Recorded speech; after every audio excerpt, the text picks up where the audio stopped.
coming in. Yay. So great to see everybody. Coming in fast and furious. Hello, welcome, welcome. Cheers, Rebecca. Cheers. Nice to see you all. So excited. Hello.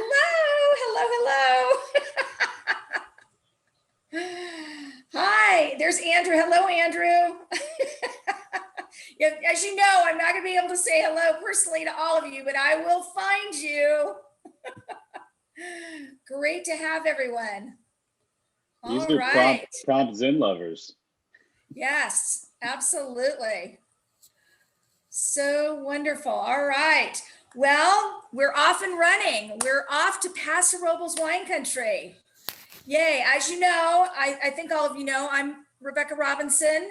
I'm the executive director of ZAP, and I get to have the great honor of saying hello and introducing you to all of our hosts and our winemakers and our moderator, and it's going to be a great tasting. You all have the wines. I think that you're in for a very special treat. I want to begin by just telling you a little bit about our program here.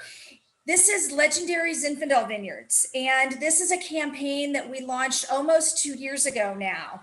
And we are really excited about this. We've been able to travel throughout the state, visiting either virtually or at first in person, all of these incredible single vineyard designated wines. These wines are so special, and we are on a mission to preserve them, to recognize them, and to showcase all of the wonderful attributes about them. And this has been possible through a grant that we got from the California Department of Food and Agriculture. And of course, it is also thanks to our generous support from our sponsors. And I said hello to Andrew a little bit ago, and I want to thank Tricor Braun so much for supporting us throughout this series. It has been wonderful. They have been longstanding supporters of ZinX and ZAP, and we can't thank them enough. We are also really happy to thank Allied Grape Growers, another really terrific sponsor of ours who has been with us for a very long time. Thank you so much for your support as well. And of course, all of you guys, here you all are, our media, Ambassador Circle members, ZinX VIPs. As you know, this is one of 4 flights events that we did. Even though we had ZinX last month, this is concluding, or actually January. We're now flipping over into March. I'm forgetting my days of the week and I'm forgetting my months, but we're in March, and we're still doing ZinX. So there you go. So with that, I want to give a special shout out to, of course, all of our members and our guests who are here. And I want you guys to know this particular flights series sold out in less than a day. So it is really super popular, especially for all of the folks who don't make it to California on a regular basis. You can sip and swirl with us. And so we're really excited to see you and to have you join us. So we do want to mention, and I'll get to that a little bit later, that we are going to launch a new series. So stay tuned, think about that, and we'll get to that at the end of the program. But now it is my great privilege to get into the event itself here with Matt Ketman. I get to introduce Matt, and I am so excited that he is joining us. Matt lives in Santa Barbara, and I had the great privilege of meeting Matt at a Santa Barbara conference a few years ago where we served on a panel. And of course, I've been really excited to get him. I said, Matt, you gotta come talk about Zinfandel. We gotta get this thing going on. Matt has been the contributing editor for Wine Enthusiast. He's going to show you his book, which he has a lot to say because it's really thick. And so we're going to definitely want to see that, Matt. But in any event, let me go ahead and pass the baton to you and tell everybody about our wonderful, wonderful winemakers who are joining us, and take it away. With that, it's all yours. Great. Well, thank you, Rebecca, and thank you for having me host this. I'm really honored My first experience in person with Zap was last year up in San Francisco, which turned out to be one of the last fun things we've done all together as a group for quite a year we've had here. So that was really insightful up there, and I was looking forward to coming back this year. And here we are doing this and doing what we can. I think it's going to be a great panel. As Rebecca said, I'm Matt Ketman. I'm a senior editor at the Santa Barbara Independent, where I've been since 1999. Started covering wine soon after that. And now it's mostly what I do is cover wine. I wrote for Wine Spectator from about 04 to 2013, and then Wine Enthusiast hired me to review the wines of the Central Coast and Southern California, and kind of cover the wine culture here. So it's been quite a great run. She mentioned my book, so I'll show it to you right now. It takes a couple hands to pick up, but it's called Vines and Vision, the Winemakers of Santa Barbara County. There's with a photographer named McDuff Everton. Very thick, very heavy. And actually our ebook went live today. So you can check that out through that website if you look that up. Let's talk about, here's another book too. I'll just mention really quickly, maybe mention at the end. This just came out or is about to come out. It's called San Luis Obispo County Wine, A World-Class History. So if you like what you're hearing today about the wines of Paso, the wines of Arroyo Grande Valley, that's another resource to check out and dive even deeper into this awesome topic. For me, Zinfandel has become, especially after visiting last year's event, I really got interested in tasting a wide range of Zinfandels and finding, the old vine characteristics of them to be, most interesting to me. I got into wine in a lot of ways because I love history, California history. I'm a fifth generation Californian. And so wine is a way for me to connect with that past, and nothing does that like old vines, and particularly old vine Zinfandel, because it's so rooted in California's past. Let's introduce the panel now and talk about these wines we're going to taste, and talk a little bit about San Luis Obispo County. I think we have some slides to show at this time, so I can kind of follow those along, right? Today, joining us, we have three really great vintners. We have Tom Greeno, whose family, his father, found vines in the Arroyo Grande Valley in the 70s and bought this property. Those vines have been planted in 1880, and the winery is called Sausalito Canyon. And we're going to be trying the 2018 estate Zin from the 1880 vines. So Tom, I'll get into a deeper introduction in a few minutes, but Tom started working there with his dad in 2009, but he grew up around the vines. So he can really tell us the history of that property and of those vines, and what he's been doing in his tenure to kind of bring that old vine character forth. Then we have none other than the legendary David Gates from Ridge, one of the most iconic California wineries there are, if not iconic wineries in the world.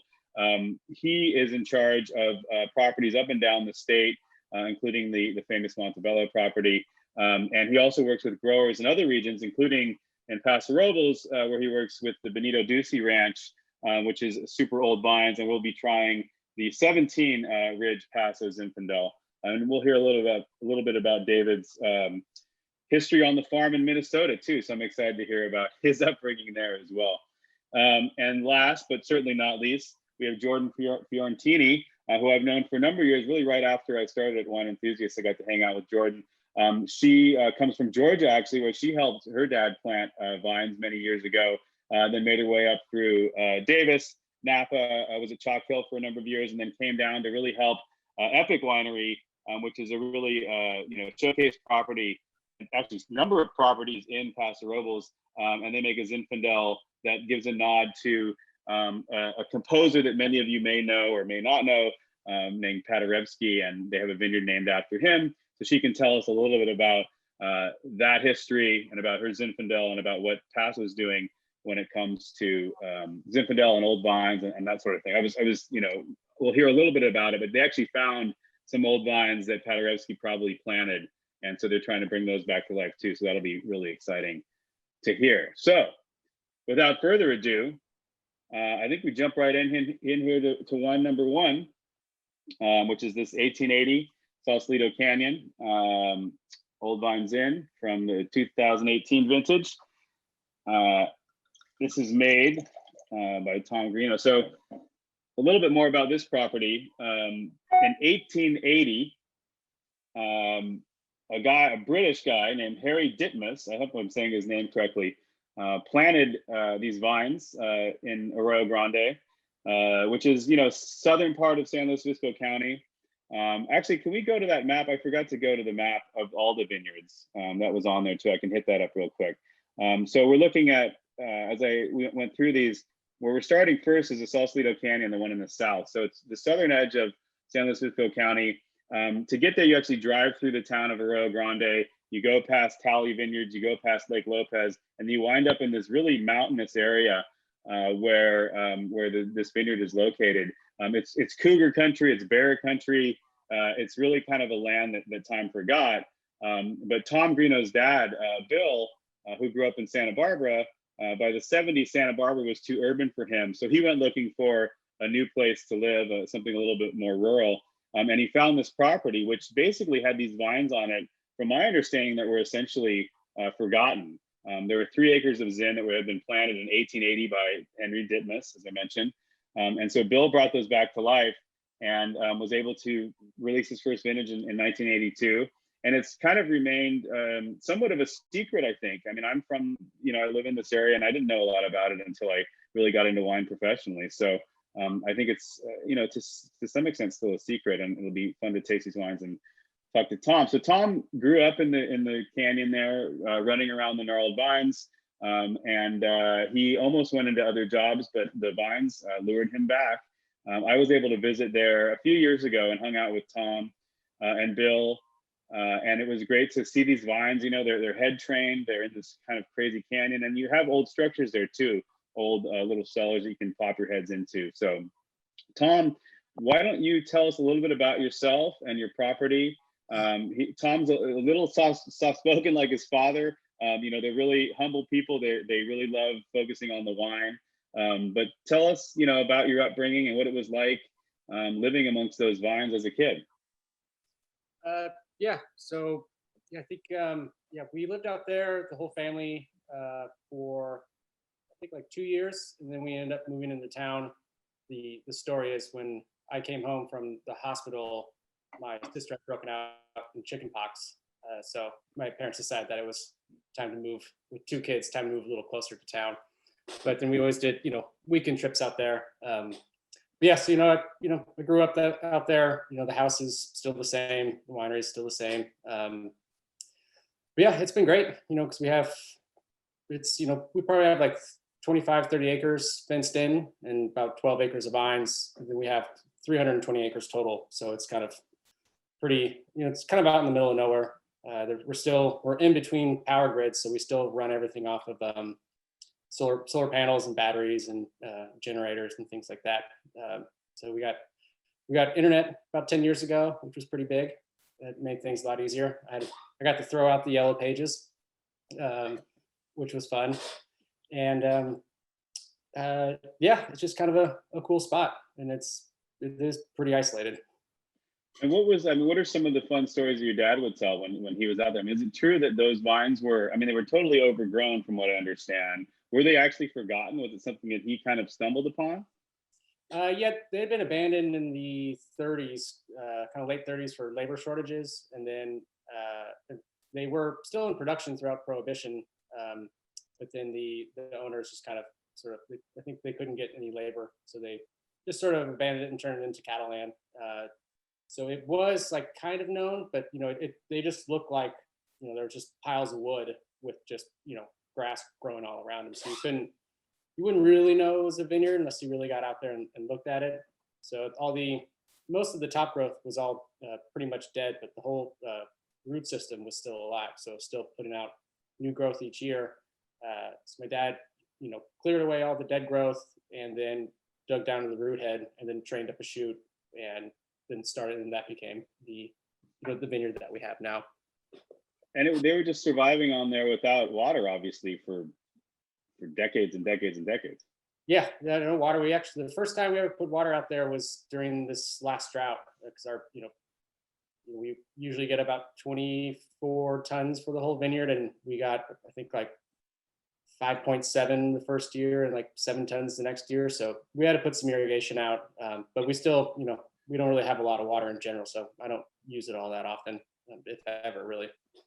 Right. And how big is the whole? So break us down the vineyard parts. There's the old vines, and then have you planted other stuff as well? Yeah, so we have it's about a 3-acre block of the old head train vines, and then my dad in the early 80s planted several other blocks around it.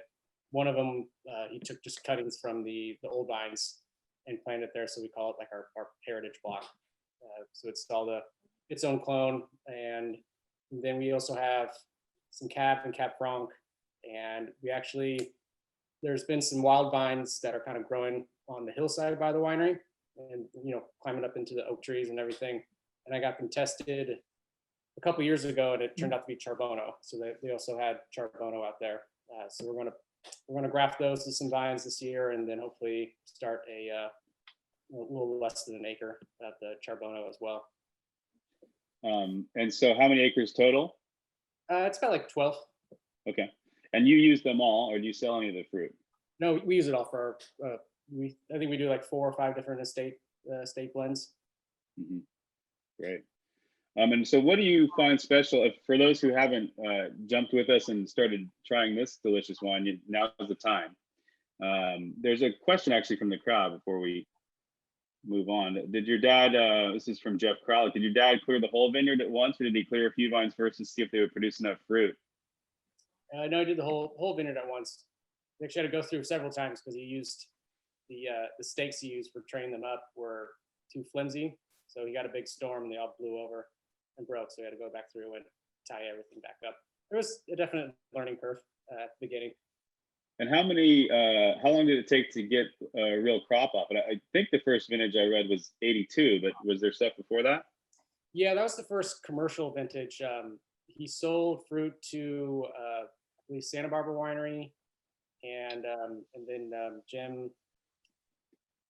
He has ABC, Jim Clinton. Jim Clendenin, yeah. And then his partner, which I also forgetting his name. Bob Lindquist, or yeah, Bob Lindquist. I think he sold Cab to them for a little bit. But yeah, then once he started the winery, then we've kept all the fruit since then. Right. And do you make the wine on site? You do, yeah, right? Yeah, we have a little winery there. It kind of looks a little more like a barn with like drains and concrete. But so we do all the production there. It's we're actually adding a second building on Monday. We're breaking ground, so I can use the forklift instead of a pallet jack for everything. Right. And then do you live out there, or who lives on property? No one lives out there. The cabin my dad built is still there. So we do like Easter and Thanksgiving out there, and I'll spend the night out there during harvest sometimes as well. But no, I live out in the Sea Canyon. Yeah. Or in San Luis Obispo. I guess it's a broad audience. Right. And so looking at this wine, where does this fit in your lineup? Tell us a little bit about your lineup of Zins and where this one particularly fits. Is this kind of your deepest reserve, or is this is this just a showcase wine? Where do you see this wine fitting in, and what other wines are you making that are Zins? Yeah, it's definitely, the 1880 is definitely like our top tier wine that we make. It's sort of our kind of our specialty. We have just like a general estate blend, the 1880. And then we do a special bottling from our little heritage block, and then we do a Cab Franc blend, and then we just bottled another blend. It's Zin Cab and Cab Sauv that I named after my daughter. So it's her name's Elodie. So we have another wine. But yeah, we also do Zin from Lodi, Dry Creek. We've done Zin from Amador, Russian River. We did Zin from Lime Kiln AVA in San Benito. And so yeah, I think we do about 20 or 21 different blends of wines, whites, rosés, Grenache, Zin blends, things like that. So it's a pretty small space for lots of bottling. Right. And here's a picture of your vineyard, which I think is just, a striking picture, but just the vineyard itself, you can see why someone in 1880 was like, oh, we could plant some vines here. What do you think about the old vine themselves? What does that lend, in your opinion, to the finished wine? they just have like much more concentration of flavor and color. I mean, you can just look, the berries tend to always be much smaller than all the other plantings we have, and they're just you can just walk through and taste the juice, taste the grapes from the different blocks. And the old block, especially the block of that vineyard closest to that photo, is where we source all the fruit for the 1880. And that just the yields are pretty low, even on a big year, a really big year, maybe a 1.5 to 2 tons. And then we usually we go through and drop shoulders to improve quality and things like that. But yeah, it's just a much more, it's got a lot more oomph in it than everything else that we grow. Right. It's pretty special. Yep. But is it pretty vintage dependent too? I mean, does it showcase kind of what happened that year better than younger vines? I think it definitely did when I first started making wine. Things got better, every couple of years. But no, I think they're pretty resilient. I mean, the only time between both my dad and I that we remember, not having a good year. Well, actually, the wine turned out really good, but the yields were bad. That drought we had in 2014, 2015 was pretty tough. And so that was the first time, I think, especially in my dad's career, that they've ever struggled like that. Right. And so when you came on 2009, what did you see that needed? It probably took you a few years to figure out what you wanted to do, but what did you eventually want to do, and how did you put your own stamp on these wines? Well, I wanted to kind of expand the program, jump into some more blends. I've always really liked Grenache, so I wanted to do a Zen Grenache Petit Syrah blend, which we call the Dos Mas. We also do a Tempranillo that's pretty unique. We source the fruit from Letitia, so it's like a cool climate Tempranillo, surrounded with, there's like Chardonnay on one side and Pinot on the other on this big hillside. It's a really pretty spot. So we do the straight Tempranillo and then incorporated that into a blend as well. So I kind of wanted to branch out in varietals and get into white wine and rosé. And then I think just for our state Zinfandel, I did a lot of yeast trials starting out, and just kind of played around with different, for the 1880, I started doing about a third of it in doing about a third of it in barrel fermentation in 1-year-old French oak barrels. And I've really, I can't say I like doing it, but the finished product is much different, and I think it's a big improvement for the wine. So I think just kind of breaking everything down into smaller lots. My dad said he did about 5 wines when he was out there, and he just had maybe 5 different lots or something like that. So I've really broken everything down and tried to figure out what works, and then now I'm trying to simplify my life now that I have a daughter. So it's not going to be too very many. How's your dad doing? Is he still pretty involved, or does he let you just handle it now? No, he just lets me just handle it. He's like 90% retired. He'll like schedule like the truck service, things like that, and he's actually a pretty good mechanic, so he'll help out with things of that nature, some coordination and stuff like that. But yeah, for the most part, I've been out there, just kind of doing it on my own since about I think like 2009. And then I just got an employee 2 years ago. It's nice. It's made a big difference. Yeah, especially if you have a daughter. That takes a lot of your time too. Yeah.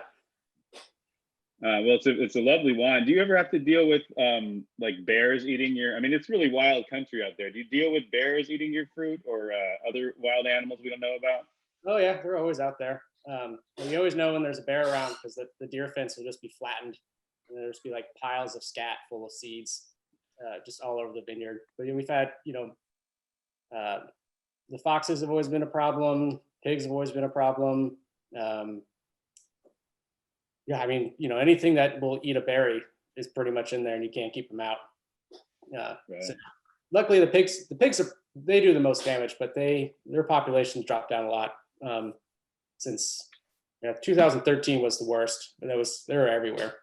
There you'd see like hundreds of them out in the canyon, and they just roam in and do as they will. Right. Great. Well, before we move on to David or Jordan, do you have any thoughts on this wine? Any questions for Tom?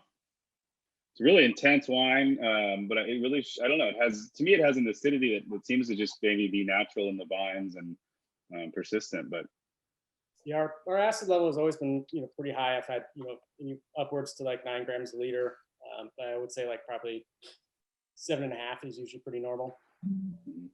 That's for me. That's what strikes me is that acidity. It really lifts the wine. I get a lot of cranberry, so kind of on the red spectrum of Zinfandel, and I think it's very silky, very smooth. Just a beautiful, beautiful wine. I agree. I really like the density of it. I feel like maybe that's something that comes from the old vines too. It has this intense flavor, and it's dense, but it's not too heavy. And the tannin structure is really great. great. Well, thank you, Tom. I think we'll have some questions for you towards the end, but let's move on to Ridge. A name beyond all to some extent in California winemaking. Joining us to talk about Ridge is David Gates, who grew up on a farm in Corcoran, Minnesota, which is about a half-hour northwest of Minneapolis, according to my Google Maps earlier this morning. Sounds like your family grew corn, soybeans, and then alfalfa in alternating years, but you wanted to get out of Minnesota and came to California, eventually winding up at UC Davis, which led you to wine, and you spent some time in Napa. And then David's wife got into the PhD program at Stanford, and he figured he'd be commuting all the time, but he learned that Ridge was hiring a vineyard manager for their Montebello estate, which is on the top of the mountains there, basically just above Stanford. And he had some fun interviews, it sounds like. You thought it'd be a short stint, but you took the job, and that was more than 30 years ago. So in 2019, he celebrated 30 years at Ridge, and his job involves managing Montebello, also managing Witten Ranch in Geyserville, the Lytton Estate and Healdsburg, and then working with growers from Sonoma to Napa to Santa Clara County, and then all the way down to SLO, where he works with the Benito Ducey Vineyard in Paso. That's the next wine we're going to try. So go ahead and pour it in your glasses if you're ready. I actually was lucky enough to visit Ridge a few years ago and got the extensive tour of the vineyards at the top of Montebello, into the winery, which itself is a historic structure, and then did a great vertical flight of wines there, and it was just kind of mind-blowing how well these things age.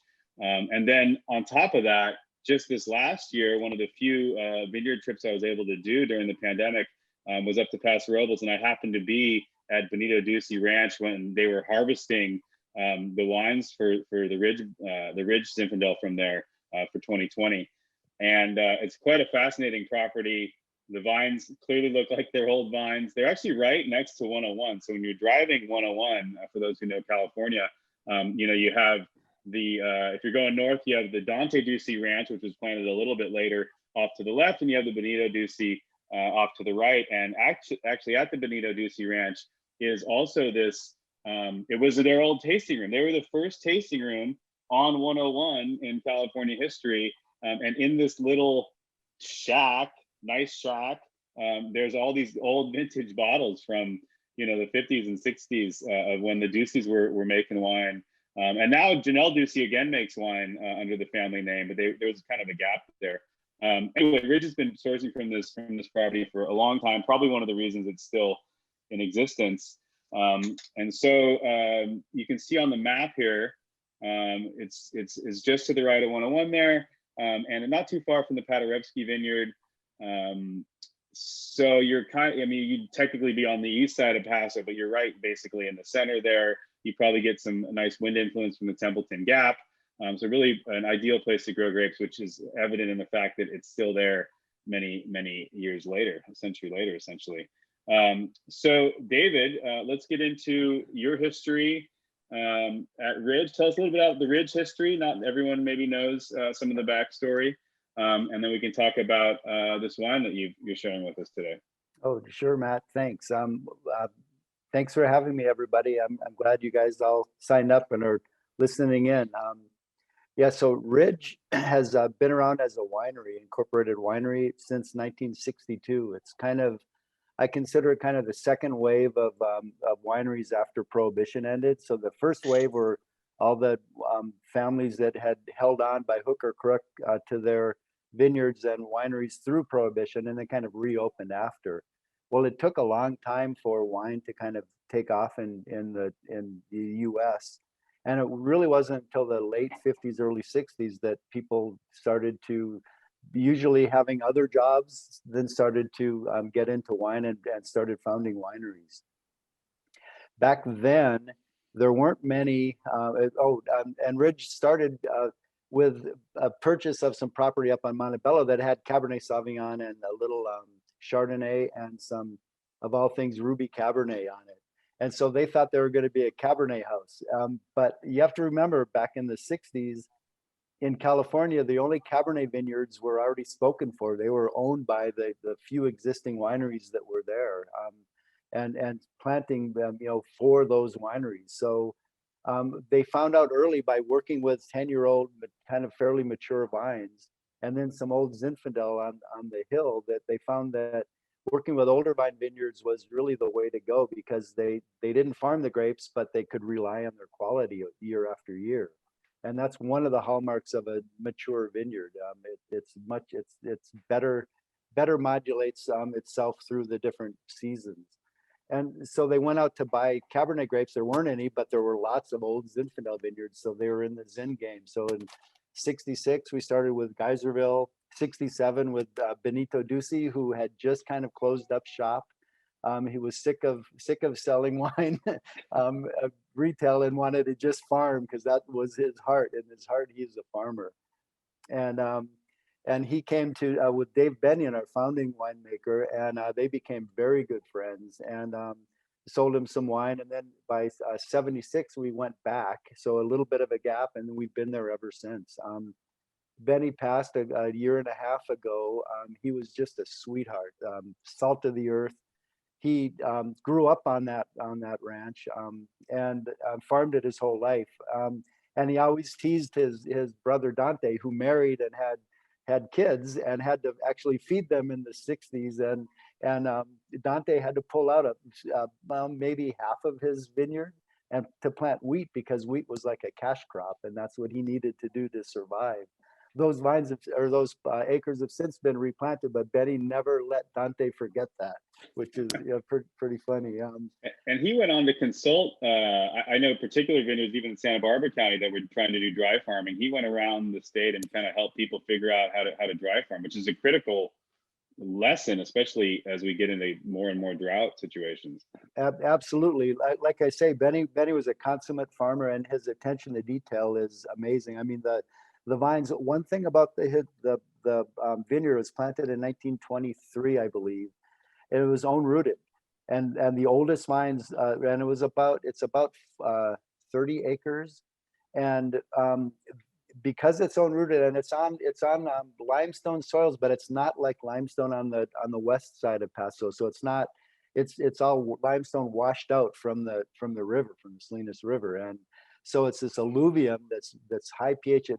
It's beautiful soil, but there is enough in there, enough sand and whatnot in there or clay in there to have phylloxera come in. So the phylloxera started about 50 years ago, eating away at the vines, but it moves very slowly. So over the last 50 years, Benny and now Mike Ducey, his nephew, who's taken over the vineyard, they replant maybe 50 to 100 vines a year. Benny started that, like I say, like 50 years ago. Well, they still do it old school. So they have the vines and let them just grow out the first year. They'll bud them. And then they just add a spur position. So they're head trained vines, but the head starts way low, just like it does with the pre-prohibition vineyards. And they just kind of form it up. So as it gets a little bit older, they add another spur, they add it, and so by the time it gets to be 20, 25 years old, it's ready to go, and it's got 12 or so spurs, and the vines are doing great. So but there are still about 5 or so acres of the 30 that are remaining of those old own rooted vines, and we say it's 100% Zin, but it's not quite. So in those oldest vines, you'll see 1 or 2 Carignan vines. You'll see a Grenache vine or 2. And then on the newer plantings, so this would be about 30-year-old vines. There's a little, maybe 1 or 2 vines of Alicante Boucher, and Benny loves that. He's like Norma Amentiti from the Pagani Ranch. Same thing. They take vanilla ice cream and then they take Alicante grapes when they're like 22 bricks and crush it over the top of the ice cream. They say it's great. So I've never done it, but that sounds great. Yeah. So where does this fit into your? I mean, you guys make a lot of Zins. You're very intimately familiar with all of them. Where does the Paso version fit into that lineup? I mean, how does this ranch stack up? Not necessarily in a qualitative way, but where does it fit in? Is it darker? Is it lighter than some of the other ones? So what we love about the Paso is number one, it's a different geographic location. Most of our Zin vineyards are, northern Sonoma County, and this gives us a little bit. This kind of spreads our agricultural risk, if you will, having some grapes down there. But the reason why we stayed with it so long is Benny. But the main reason is the fruit. It makes this beautiful, gorgeous fruit. It's kind of quintessential Zinfandel in that it's a lot of blackberry and lots of explosive fruit. The tannins are smooth enough, and it always kind of fills your mouth with volume. But kind of on the finish, there's enough tannin there, but not too much, right? So the finish kind of goes away, and then it makes you want another sip. So it works out. We like it. We used to say that it didn't age as much, so we'd say drink it 5 years or so, maybe don't go 10 years with it. But about 10 years ago we did a vertical basically between Lytton Springs, Geyserville, both of those northern Sonoma County that some of them have aged beautifully, along with Paso Robles, just to see. And we went back about 25 years, select vintages, and there were some vintages, mostly the cooler vintages, where the Paso was just singing absolutely amazing. So it can age, and what I like about it too is it retains some really good acidity. So and that's crucial. It is in the Templeton Gap. So it does get very hot there, over 105. Sometimes it's like, 30 days in a row over 100 or something, just ridiculously hot. But 4 or 5 o'clock rolls around and the winds kick in, and then by the evening it's very cold. It's like 50 degrees. So that really helps retain that acidity. I want to ask Tom a question, actually. Tom, did you or your dad ever go to places like Benito Duci and ask for any advice on old vines and how to make them come back to life, or you guys just kind of figured it out on your own? No, I think my dad just kind of figured it out on his own. I mean, I think he had a couple like consultants come in here and there, but he took the C. Davis extension courses, and just really kind of taught himself. But that's not he's not a kind of person to reach out and ask for favors often. Right. And Jordan, when you came to Paso, did you know anything about the Benito Duci Ranch? Were you familiar with the ridge wines from there, or were you just kind of excited to learn about these really old vines in Paso? Since I came from Chalk Hill, I was definitely more focused on ridge in Alexander Valley and Dry Creek. But what I did get to do was I quickly met Janelle Duci, which I think is so cool to hear David talk about Benito and that side, because they're such an amazing family and they keep their tradition alive. But I love hearing that side of it because I've heard a lot of stories. So that was kind of more my introduction. I think I saw those vines, when you get off the highway and you're thinking, these are crazy, who planted vines right off the highway. And there's so many more things in Paso now than there were back then. And they're still farming them. And I actually connected them with a winemaker in St. Helena who now makes wine out of their grapes. So it's kind of cool to see that connection. But I didn't know the treasure that was there necessarily when I first came.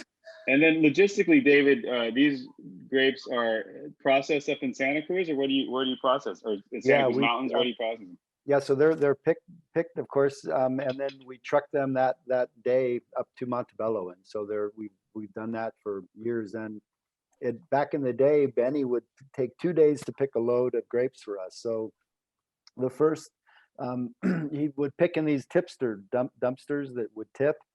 And so he'd pick and then pick to about noon or 11 o'clock, whatever, and then park it under the shade. So yeah, by the time sometimes, in a warm year, they were a little bit fermenting when there was not a lot of cold soak going on. By the time they got to the winery, the 2-day old grapes would be starting to ferment a little, which, doesn't hurt the wine at all. Right. Yeah, but it's pretty funny. Mike Ducey now, he gets enough people in, and they pick the 20-ton truck in one day. So Right. it works out pretty I was well. going to say, but the family still picks the grapes. They have help, but they all still go out there and pick the grapes. Yes, They they were do. all out there that day I was there, for sure. Mhm. That's how I met a lot of them, was just hanging out around the truck. So And what's really great for us, for Ridge, is Benny's vineyard comes in a little bit earlier than Dante's or the other 600 or 700 acres of grapes at the Ducey's farm. It comes in with the whites, and so we get our choice of picking dates basically because nobody else is picking by then. So that helps a lot. right. Yeah, they planted a new vineyard called Paper Street Vineyard, which is a really exciting property that has some Have you- Zinfandel on it. Have you been there? I have, yeah. That same Yeah. day I visited the Ducey, we went out and they drove me around. It's a gnarly insane. spot. It's insane, but the fruit quality and the wines coming out of there are amazing. Yeah, Really cool. yeah, great. Thank you, David. I think we'll come back to you with some questions. And I want to tell our guests that I am seeing your questions, but for the sake of this flow, we'll just keep this going and we'll get back to some of those questions at the end or as the real critical ones are flagged for me. So let's go to Epic now, and Jordan Fiorentini will be trying this wine, so you can start pouring that in your glass. Jordan, as I kind of mentioned before, is originally from Georgia, and then went to Dartmouth, and then decided to come. I think you spent some time in Italy, and that kind of got you her wine interest going, and then came to Napa, and then did a harvest. Then decided to stick with that and got her master's at Davis, did a little work in Napa, went back to Italy where she met her husband, who's actually a very famous guy around these parts because he goes around selling barrels and also amphora and various aging systems. So he's kind of a well-known guy. And then you, along the way, you helped your dad plant, I guess, which is called Frogtown Cellars in Georgia. Then you made your way back to Napa, as those who go to Davis and worked up there do, and worked for Chalk Hill, one of the renowned properties in Sonoma County from 2007 to 2010.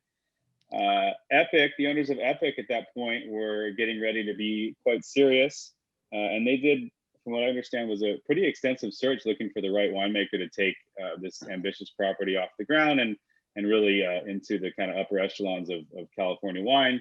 They found Jordan, and I met her a few years after that. I mean, my fun story about Jordan was the first time I met her, we were on, I believe it was a Paderewski vineyard, that you made me lick rocks.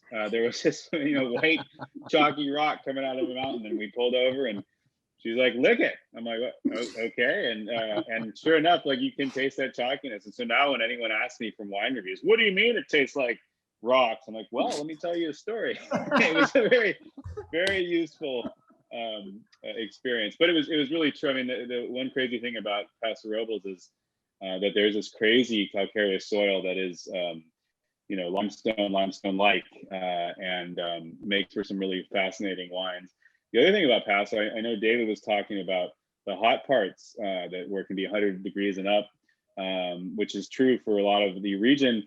When you get to the west side in these mountains, not only does it get like a crazy amount of rain, like 30 inches of rain annually a year, whereas somewhere like Santa Barbara gets like 12, it gets really cold at night, even in the summers, and is really kind of a moderating influence because the ocean is really just, another couple dozen miles over there, and those mountains are catching all of that coastal influence.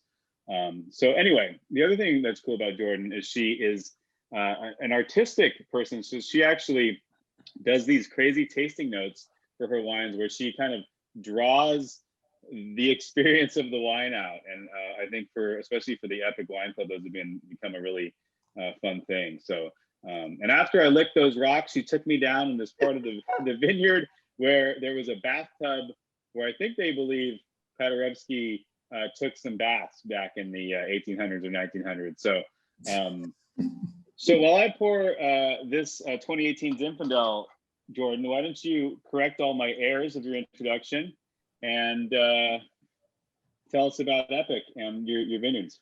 Wow, Matt, that was awesome. You made no errors. It was so great. Perfect. Thank you. I think I should maybe explain Paderewski a little bit more to people who might not know who he is. He's a famous, in his time, Polish composer, pianist, performer. He had come to the US in the early 1900s, and he traveled around on train, and he was the first musician to play solo at Carnegie Hall. And he was sort of the Elvis Presley of his time. We didn't have TV and all the entertainment back then, so people would, his concerts would sell out. He's the character that Schroeder from the Peanuts is based on, because he was this crazy pianist that would play the piano and the dirt would rise and his hair was crazy.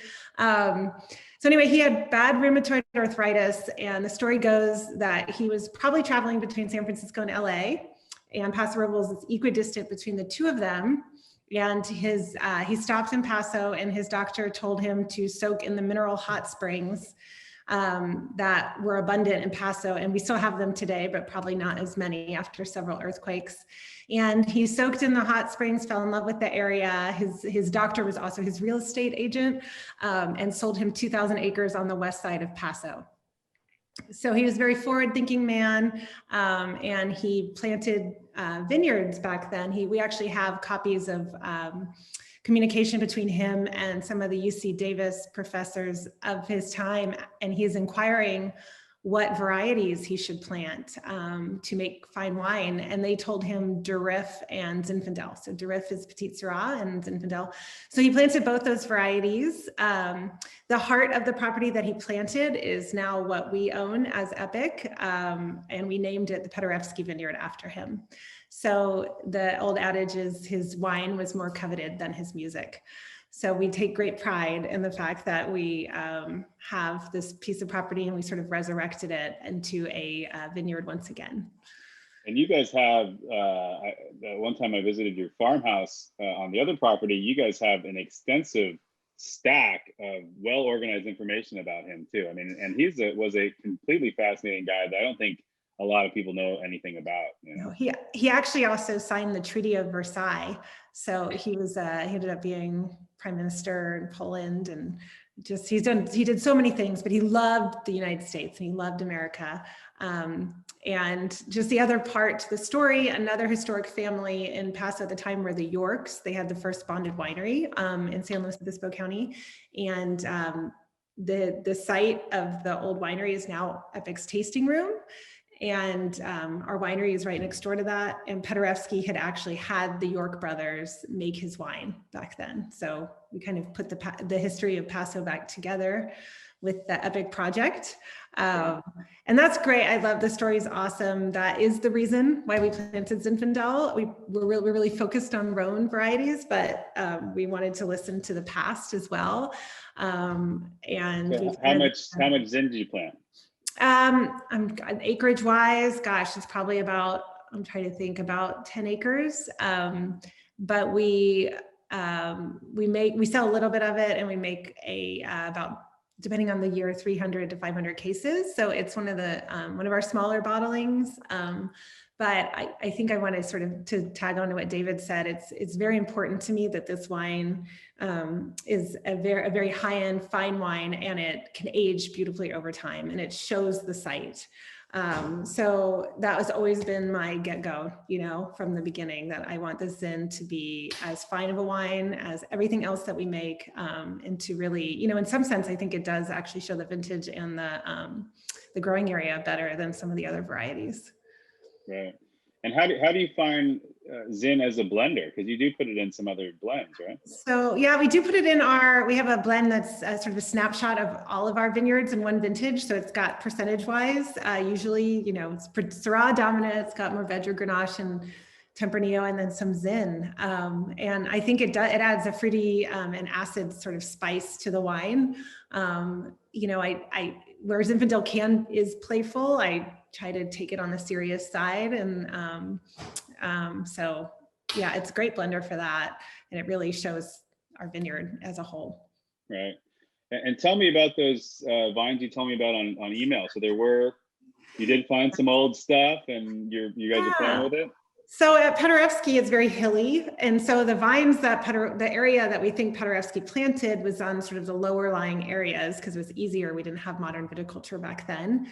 And so we did find about 2 really old vines down by the creek bed, and we sort of fenced them off and they looked like they were dead. And this is kind of hard to explain you have to type it out, but we haven't seen them actively growing. But before we purchased the property, other people had, and they propagated them. There's 2 individuals who we got cuttings from them and are propagating those cuttings. So we are still working towards making sure that the material is clean and virus-free, and propagating it in our nursery to then plants one day. So that's kind of cool. You've checked they are Zinfandel? They've been checked? We need to, probably. But we were told they were. It could be Petite Syrah too. It could be. The person that actually had them planted had said that they were Zin, and he had made some wine out of them before. So I'm pretty sure they're Zin. It's kind of like lots of stories within this one where I have tried some of the fruit, but I won't go into that because there's a lot of back and forth. But I do think they are Zin. But once we get them, if they're not, that's cool too. Hey, that'd be awesome. Right. Yeah. Sorry. Well, I was gonna say, tell us a little bit about this wine. When it comes to growing Zin compared to growing Rhones, what are some of the differences you deal with, maybe some of the challenges or some of the benefits, and how does that result in the finished wine? Yeah, so it's very different than the Rhone grapes. We have the main block we have in particular is on a cooler slope. It's east facing, it's very limestone containing, and I love the fact that it's on the cooler. Those are the most coveted slopes for me. I mean, I would plant, all the Syrah, all the Grenache, all the Zinfandel on those slopes if I could. We actually have the Primitivo clone planted there because, again, we're still propagating the other. And I find this clone to be just gorgeous and serious, and to not get sort of too ripe, but to allow us to, we don't have to pick too early or too late. We've got it right in that window. So I love that. I do a lot of concrete fermentation to really highlight the minerality of the wine. I don't want the oak to get in the way of the site and the fruit. There was a question from the crowd that can go to all 3 of you, but what is the barrel treatment on these wines? Jordan, you go first. Yeah. So I've done lots of experimentation. I've actually done whole cluster fermentation with Zin. I've done co-fermentation with Syrah and Grenache sometimes. But this, we like to age in mid-sized barrels. So to me, that's everything larger than a 60-gallon barrel, but smaller than a puncheon, which is 132 gallons. So we really put it mostly in 300 and 350 liter and just do a little bit of new oak, but nothing just to highlight the wine, not to, it's more of a textural thing to add different texture to the wine than oak flavor. Do you find your barrel size vocabulary better than most winemakers because of your husband's business, or no? You're right on. Oh, because of his business? They kind of went in tandem. When I moved here, I was just familiar with 60-gallon barrels from Chalk Hill. That's all we ever used. And then I came to Epic and we had puncheons, and those were new to me. Those are 132, so they're almost double. They're more than double the size. And then we started investigating what a lot of people were doing in the Rhone and then also locally. And it was, these mid-size. And so that was kind of crazy. And we didn't have the space. We used to make our wine at Denner. And so when we built our own winery, we started looking a lot more into these mid-size barrels, and lo and behold, we love them. So, but depending on the cooper, so this is where my husband comes in, every cooper kind of makes a different mid-size barrel. Some are 265 liters, some are 300, some are 350, some are 400. So we have this sort of wide range. And so now I find myself going, okay, how much, once you finish the fermentation and you get all the wine out, how many gallons do I have, or liters? And then you can fit it exactly, because now I've got all the sizes. I don't have to have any mixed barrels, any partial barrels. I've got all the sizes. Right. So, David, what was the barrel treatment on the ridge? So it's pretty similar to what we do with all of our wines. It's American oak. We really don't use French oak, and they are actually 53 liters. So they're whiskey barrels, kind of cigar-shaped whiskey barrels, and that goes back to when Paul basically had to teach bourbon coopers how to make wine barrels. Back in the early 70s. And for us, we do less than 20% new oak. On Paso, it's more like 10 or 12%, and then another 10 or 15% 1-year-old wood.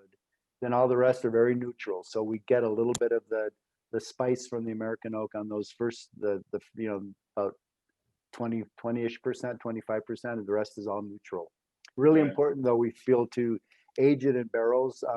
Just because of the interaction you get, it really helps finish the wine. It helps soften the tannins, and that's that kind of for lack of a better term, microoxidation that happens. The interchange between the wood and the air outside and the wine inside, it really helps. Right. What do you think of Jordan's wine, David?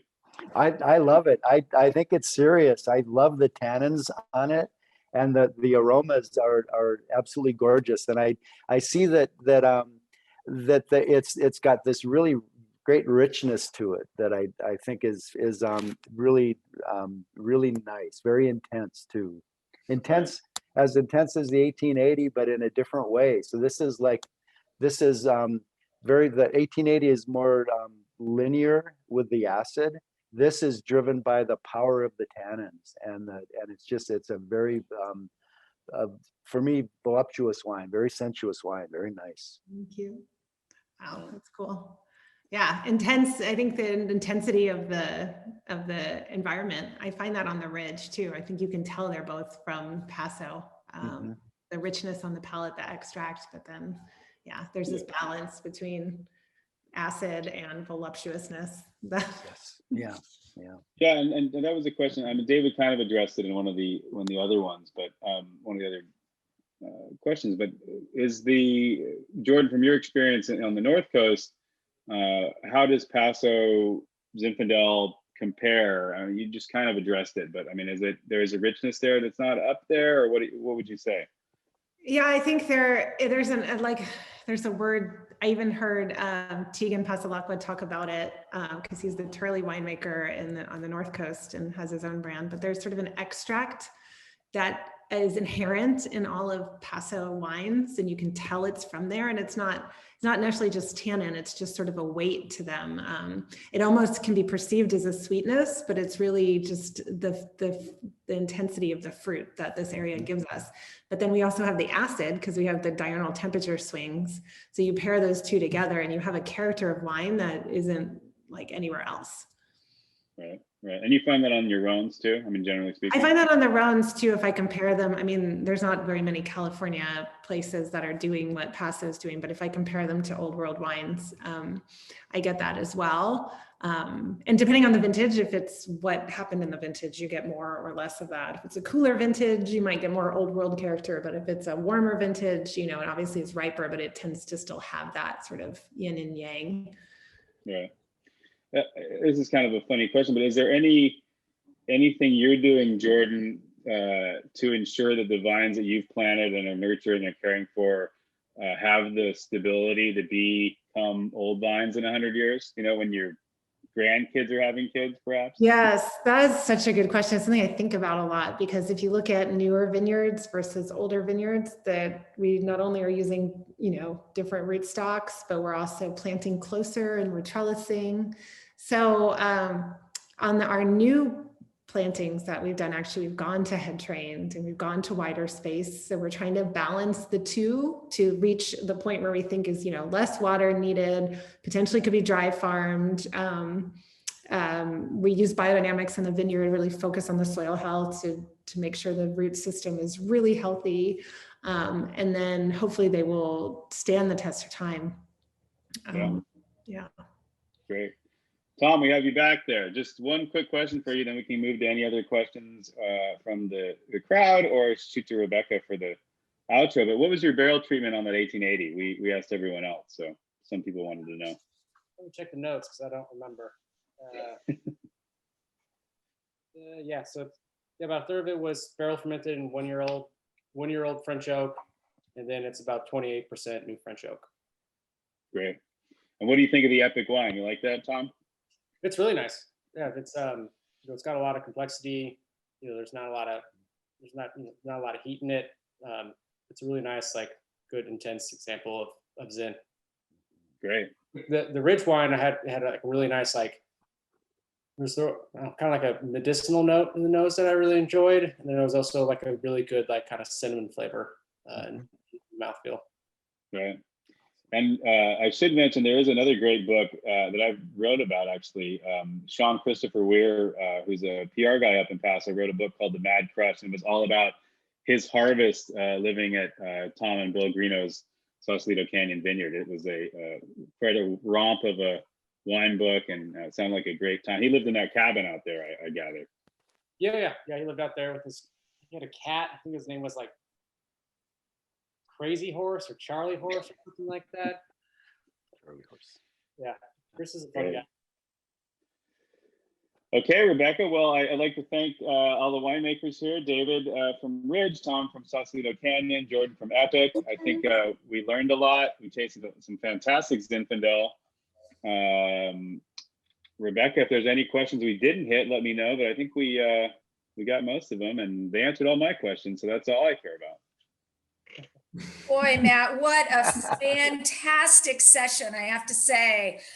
This was just amazing to hear these stories and to, just to really taste the terroir of Paso Robles is just amazing. And, cheers to all of you guys for continuing to love Zinfandel and for your passion, because, it really comes through, and we're so lucky to be able to share this with everybody. And, that's really what this is all about, is to, make sure these stories get out there so, we can keep the love for Zinfandel going. So there you go. Shop online. Here's where you can follow along. And we're going to open it up to just a second. So fasten your seatbelts, because you'll have our whole group and we can definitely chat some more about questions. Before I let all of you go, though, a couple of things. I did want to thank, once again, Matt, your great work as moderator. Awesome job. I love it. Thank you. And thank you, Tom and Jordan and Dave. It's so great to have you guys and talk about, again, all these terrific wines and share your stories. You were amazing. We've got more coming along. So this is something that you guys should watch for. And I'm going to give you a little inside scoop. We are planning to start selling our next series on April 1st. It is not going to be April Fool's Day, at least for this. But yeah, we've got a new series for the California Zinfandel Trail, and there's a lot more fun stories and great wines ahead. So with that, I want to thank our staff.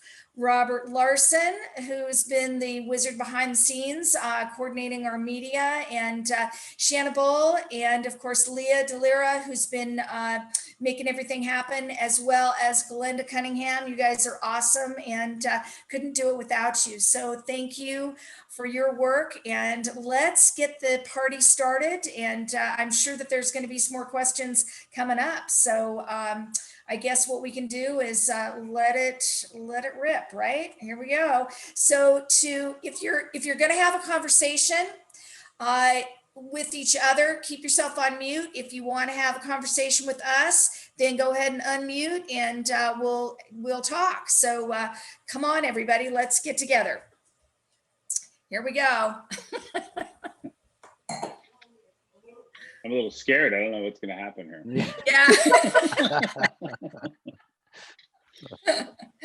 Thank you Well, again for everybody another else just amazing flight session. These wines are so beautiful. Thank you.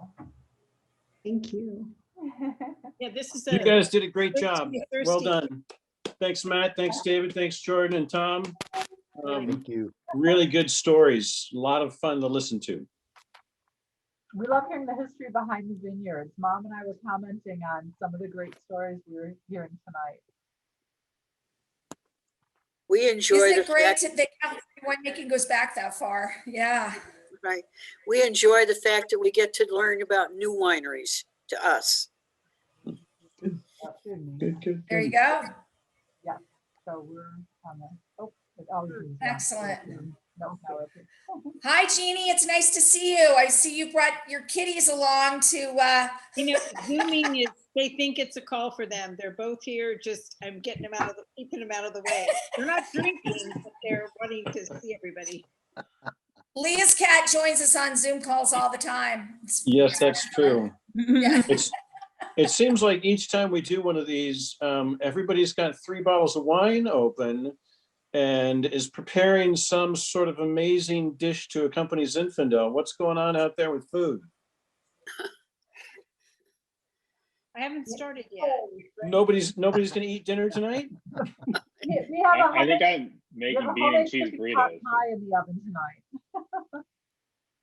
I think I have pork tenderloin. It's marinating, but I haven't done anything with it yet. That It's in- sounds great. Oh, Marinate. nice. That'll be good. It'll be good. It'll be good. We've been consuming cheese during the tasting. Yes, us too. So we prepared a number of different kinds of sausages, like a chorizo.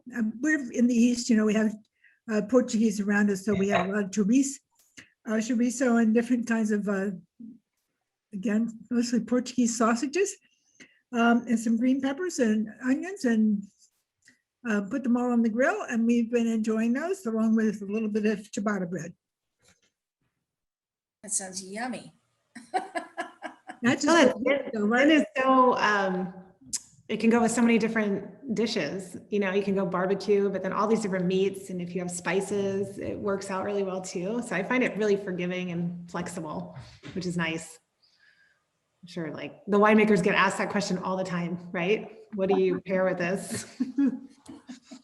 Well, Sausage Graylick, is a what, good pairing for Graylick, what anything. kind of question have you got? A question from me.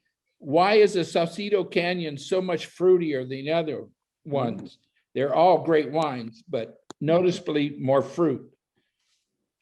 I think it has a lot to do just with the higher acidity level. I think it really kind of brightens up the aromatics and really brightens up the mouthfeel. So it you know, I think it lifts kind of like the fruit notes. And I do, you know, it doesn't always work, but I do try to pick on the lighter side of the sugar levels. And I feel like when you pick a little earlier, you get, I feel like the aromatics tend to show a little more when they're not kind of having the battle with, you know, the higher like kind of alcohol notes sort of thing.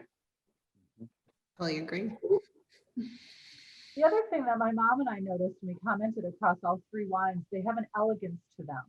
And I think that is really a tribute to the balance and to the structure between the tannins and the fruit and the acid. Do you notice that being particularly characteristic of maybe not Paso Robles particularly, but these particular vineyards, that you have that elegant, just extremely well-balanced, beautiful gin?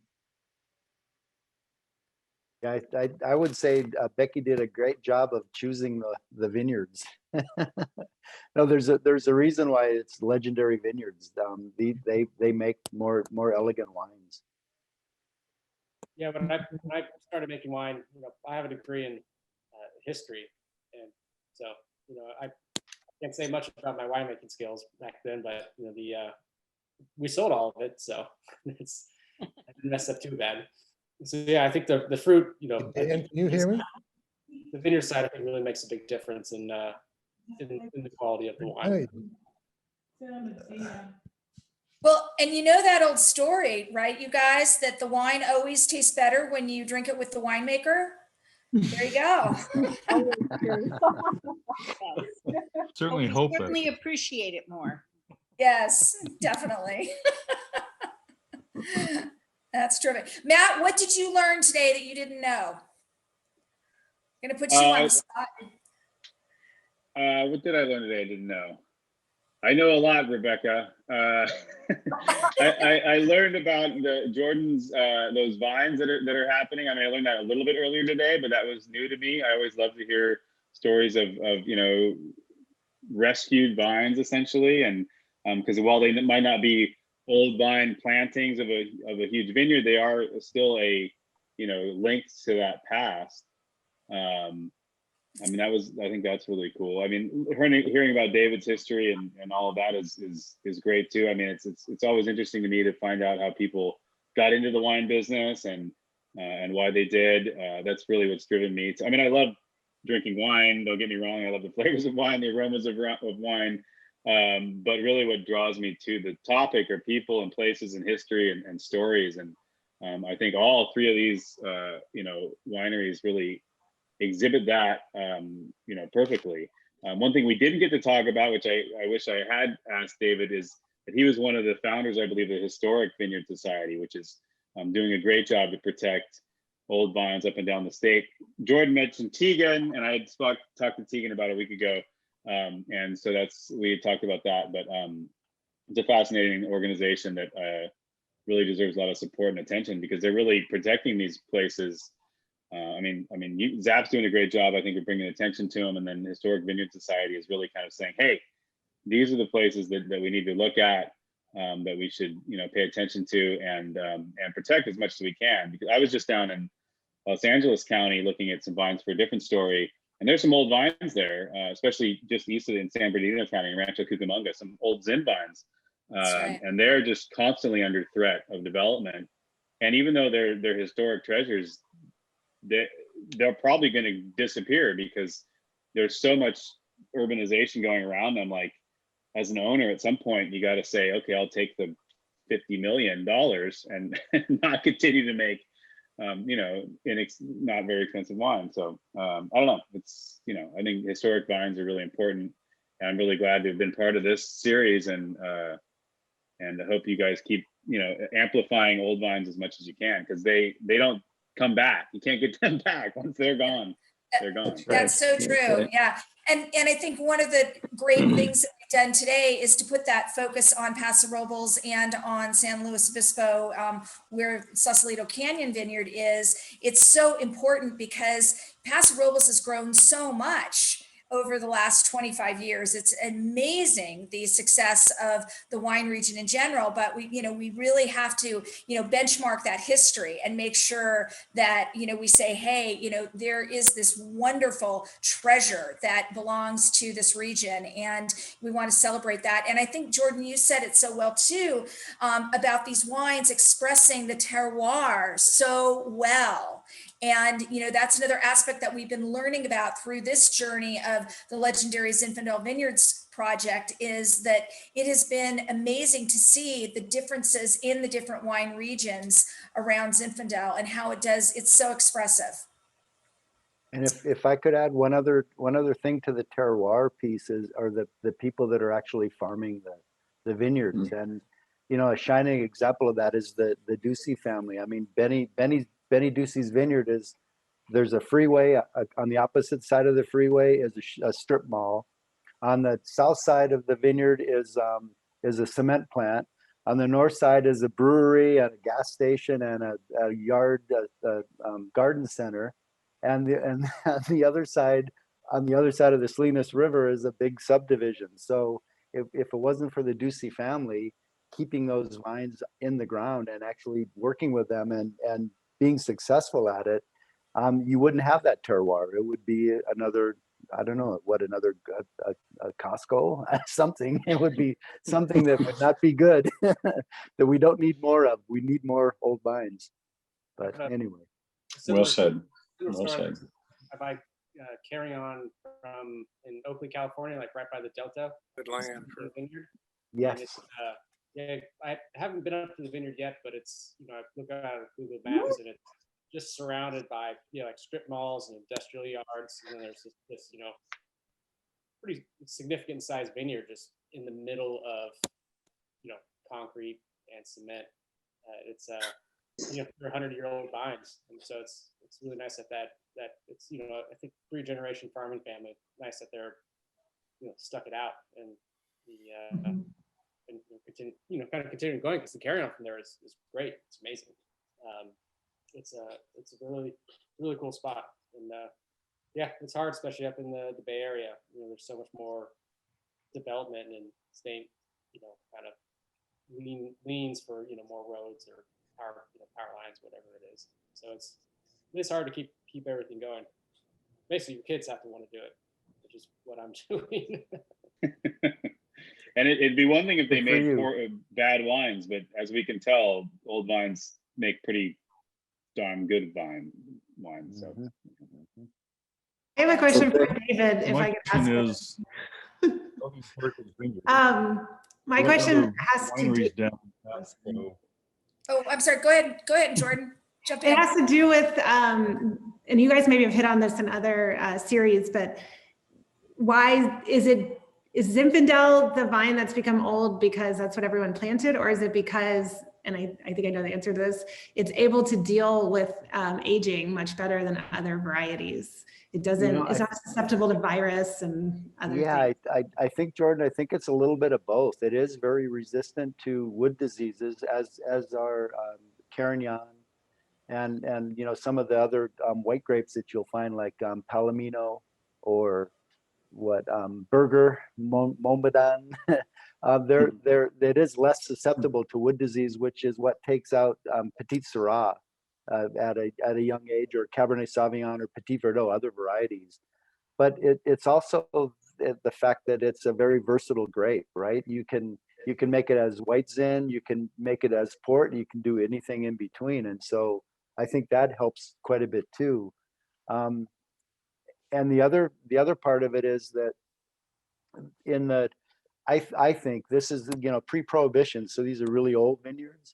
They're always mixed. It's hard to find. You almost never find one that's 100% anything. It's always mixed in, which is the way they made the wine back then.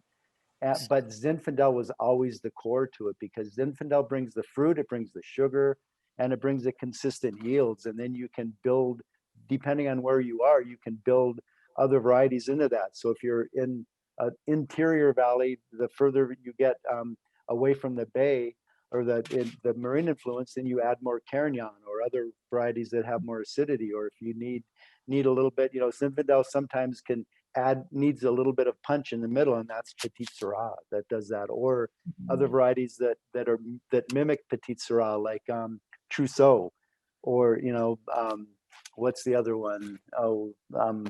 Cabernet Pfeffer, Montbadan, or no, not Montbadan, Mortal. That is a very common, and this is northern Sonoma. So, but Zinfandel is the base because it's so versatile. That's my thoughts on it, my opinion.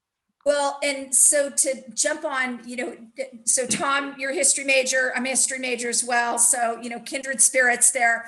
And I think that, when we look at the history of Zinfandel, and, I've heard Joel Peterson, from, of course, Ravenswood and Once and Future Wines, talk about the history of Zinfandel. Of course, it was winning awards back in the 1880s, international awards. It was recognized.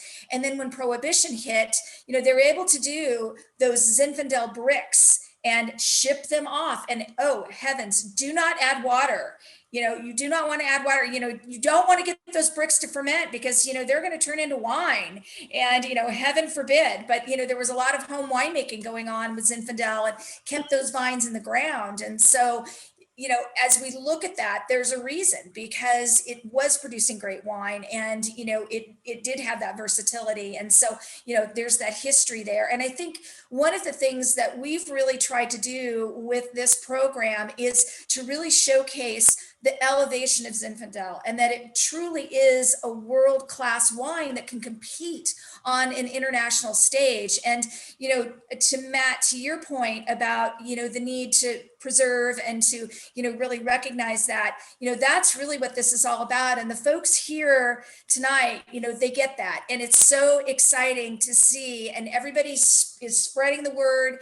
And, we've seen the cycles with Zinfandel, and I think it's on the upswing again, because people are really recognizing not just the quality, but also the value still for these beautiful wines. I mean, it's, you're not going to get anything like it. So as you can see, I am definitely, a proud booster. So I am not an unbiased person by any means, but I'm proud of all the work that you guys do for that.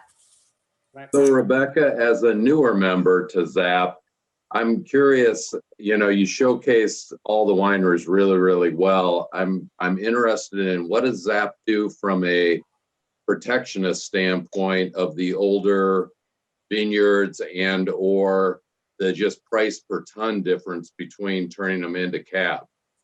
Yeah, it's really hard. It really is a commercial situation because, unless we can get those prices up so that the farmers can make a living and keep those vines in the ground. And so, it's really, about creating that demand and about creating that interest in the varietal. There's not a lot that can be done in terms of, protection and, doing something, other than that, that recognition. And I know all of the wineries, contribute on an individual level. Lodi has a big program where, they just launched a campaign to, again, recognize old vines. And, it was definitely based on advertising and on, really, again, showcasing the fact that Zinfandel can be this great quality wine. It's a challenge. I mean, it really is. That's the honest truth. Thank you. We're going to keep fighting the fight, though, Kent. So, yeah, absolutely. We're going to keep drinking the drink. So in an effort to continue to try to save some of this, of course, historic vineyards, what other wineries down in Paso, other than like Larry Turley's, have historic or heritage type vineyards in Paso? Well, I can think of one, and Dave, I'm sure, well, all of you, being from down there, but, Peachy Canyon is one that has been very active. The Glenn's winery gets Doozy Fruit. What are some other wineries that are kind of in the old vine game these days? So in Paso, not a lot of old vine Zinfandels that the Turley clan hasn't snapped up. They've been very good about that. But I think of in the Historic Vineyard Society, Adelaida has some really old Pinot Noir, and they also do a beautiful job with Zinfandel, and it is really similar to the Sausalito. It's not quite as old as vines, but the same beautiful acidity and that just linear, gorgeous wine that they make, and they do a great job on it. And there are a host of vineyards that Paso is decidedly so very famous now for their Rhone program, but and of course they're pushing Cabernet because Cabernet sells, but Zinfandel has always been this great force behind the oldest wineries in Paso, and I think they've always done a great job with it. And you can tell the wines in these glasses are just, I think they're beautiful. Yeah. Well, not only did this particular session take the world record for selling out, I think you've got the most people hanging on at the end as well.